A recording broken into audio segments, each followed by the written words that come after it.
Genesis chapter 3. Now the serpent was more subtle than any beast of the field which the Lord God had made.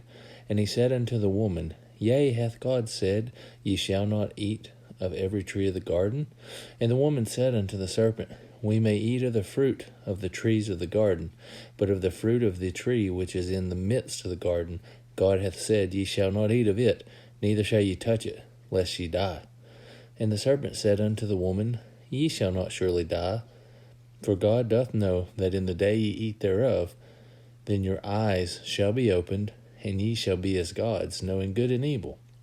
And when the woman saw that the tree was good for food, and that it was pleasant to the eyes, and a tree to be desired to make one wise, she took of the fruit thereof, and did eat, and gave also unto her husband with her, and he did eat. And the eyes of them both were opened, and they knew that they were naked, and they sewed fig leaves together, and made themselves aprons. And they heard the voice of the Lord God walking in the garden in the cool of the day. And Adam and his wife hid themselves from the presence of the Lord God amongst the trees of the garden. And the Lord God called unto Adam, and said unto him, Where art thou? And he said, I heard thy voice in the garden, and I was afraid, because I was naked, and I hid myself. And he said, Who told thee that thou wast naked? Hast thou eaten of the tree, whereof I commanded thee that thou shouldest not eat? And the man said, The woman whom thou gavest to be with me, she gave me of the tree, and I did eat. And the Lord God said unto the woman, What is this that thou hast done? And the woman said, The serpent beguiled me, and I did eat.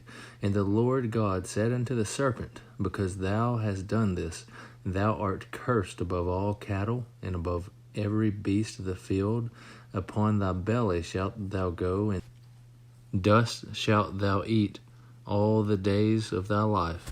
And I will put enmity between thee and the woman, and between thy seed and her seed. And it shall bruise thy head, and thou shalt bruise his heel. Unto the woman he said, I will greatly multiply thy sorrow and thy conception. In sorrow thou shalt bring forth children, and thy desire shall be to thy husband, and he shall rule over thee. And unto Adam he said, Because thou hast hearkened unto the voice of thy wife, and hast eaten of the tree, of which I commanded thee, saying, Thou shalt not eat of it, cursed is the ground for thy sake.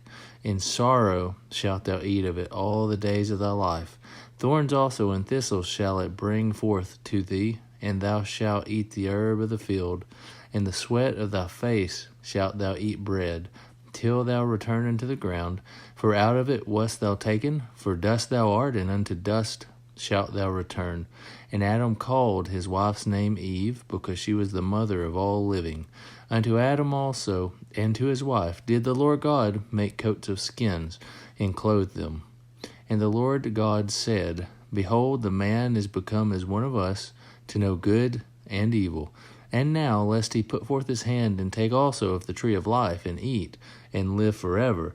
Therefore the Lord God sent him forth from the Garden of Eden, to till the ground from whence he was taken. So he drove out the man, and he placed at the east of the Garden of Eden cherubims and a flaming sword, which turned every way, to keep the way of the tree of life.